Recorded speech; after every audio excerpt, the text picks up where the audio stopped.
That feeling when you walk into your garden and you see your grapevines, they're lush, they're green, and they're full of life, and then suddenly, as the season shifts, you notice those tiny white spots, a bit of fuzz, or even brown blotches creeping up on your leaves.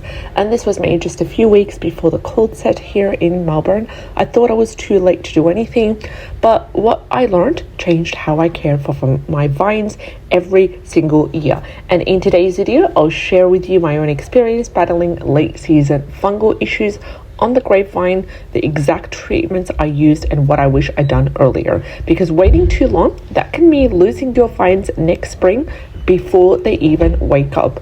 When did I first notice this problem? I remember standing under the pergola one evening, noticing a silvery white coating on top of a few leaves. At first, I thought it was dust.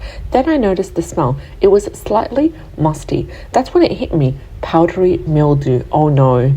My vines have been thriving all summer long, but I'd let the foliage get too dense. No airflow, the perfect playground for fungus. So I thought, it's almost autumn, should I even bother? But leaving it untreated meant spores could overwinter and even come back stronger next spring. So I decided to act fast, and that was the right thing to do. Let's talk about the mistake most gardeners make. So I used to think once the grapes were harvested, the job was done because, we needed the grapes. But that's exactly when your vines need you the most. Fungal diseases, especially powdery mildew, downy mildew, or even anthracnose, they don't even vanish after harvest. They actually hide. They cling to stems, barks, fallen leaves, quietly waiting for spring warmth to strike again. So if you ignore your vines now, you basically are letting next year's infection settle in. And if you've ever lost an entire season's growth to mildew or black spot, don't wait until next spring to fix it. The secret to healthy grapes actually starts after the harvest. Now let's talk about what I tried first and what didn't work. My first instinct was to go natural. I mixed up milk water spray. I thought it would a quick fix. It actually slowed the mildew, but the cooler evenings and dew brought it right back. Then I tried neem oil. Neem oil worked beautifully during the summertime, but in cold weather, it left residue that couldn't dry fast enough. And that's when I realized something really important. Late season fungal care isn't about quick sprays. It's about resetting your vine before dormancy. So here's what actually worked, and here's the routine that I followed. So here's the exact routine that I followed, and I still do every single year now in Melbourne. Step one is to prune out the infected growth. So I went in, I removed all the spotted leaves and the stems. I used a fertilizer pruning shears after every cut, and what this does is it stops fungal spores from spreading. Step two is to deep clean the base. I went in, I raked out all the fallen leaves and the debris under the vine, and you'd be surprised how much fungus hides right under the mulch. Step three is using a copper spray. So I applied a light copper based fungicide, and it's perfect post-harvest because it sticks well to the bark and to the leaves, and it works by killing overwintering spores before dormancy.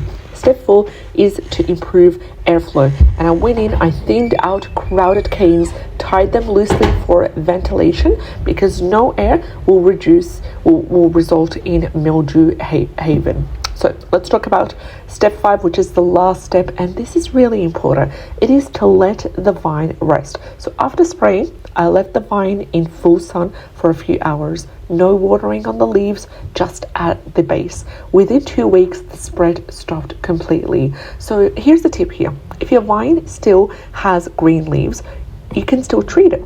Even mild copper or sulfur sprays help lock in the protection before leaf drop. So here's what to do as the vine enters dormancy. And once the leaves began to yellow and fall, I switched to a dormant season care.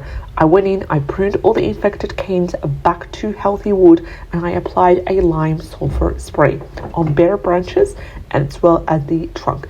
Now, don't get me wrong, it does smell awful, but it kills off any lingering spores on the surface. Come next spring, my vines sprouted clean, green, and fungus-free.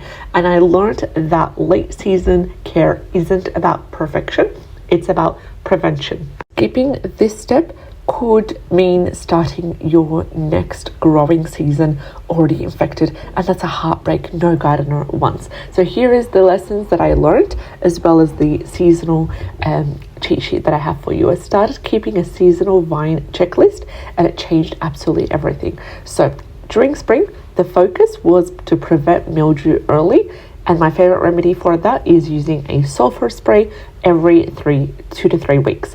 During summer, the focus was on watching for humidity spikes, and the remedy for that is either neem oil or a milk water spray. In autumn, the focus was on cleaning up and using a copper treatment. The remedy for that was a copper spray, and for the winter time, the focus was on a dormant spray, and my favorite remedy for that is a lime sulfur or a copper spray. And when I followed this rhythm, my grapes stay strong even through Melbourne's unpredictable seasons. How late can you treat fungal problems on grapevines? As long as the leaves haven't fallen, there's still time to act. But even if it's late autumn, it's clean, it's prune, and it's protection on your vines. That's what you need to do: clean, prune, and protect your vine. And that's what sets you up for success the next year. And if you ever battled mildew on your grapes, tell me your experiences in the comment section below. What worked for you, what didn't? Let's help each other grow stronger gardens. And don't forget to like, share, and subscribe, and hit that bell icon so you don't miss out on next week's episode. I'll be sharing with you how to prune grapevines for maximum yield next spring. I'll see you in the next one. Take care and have a great day.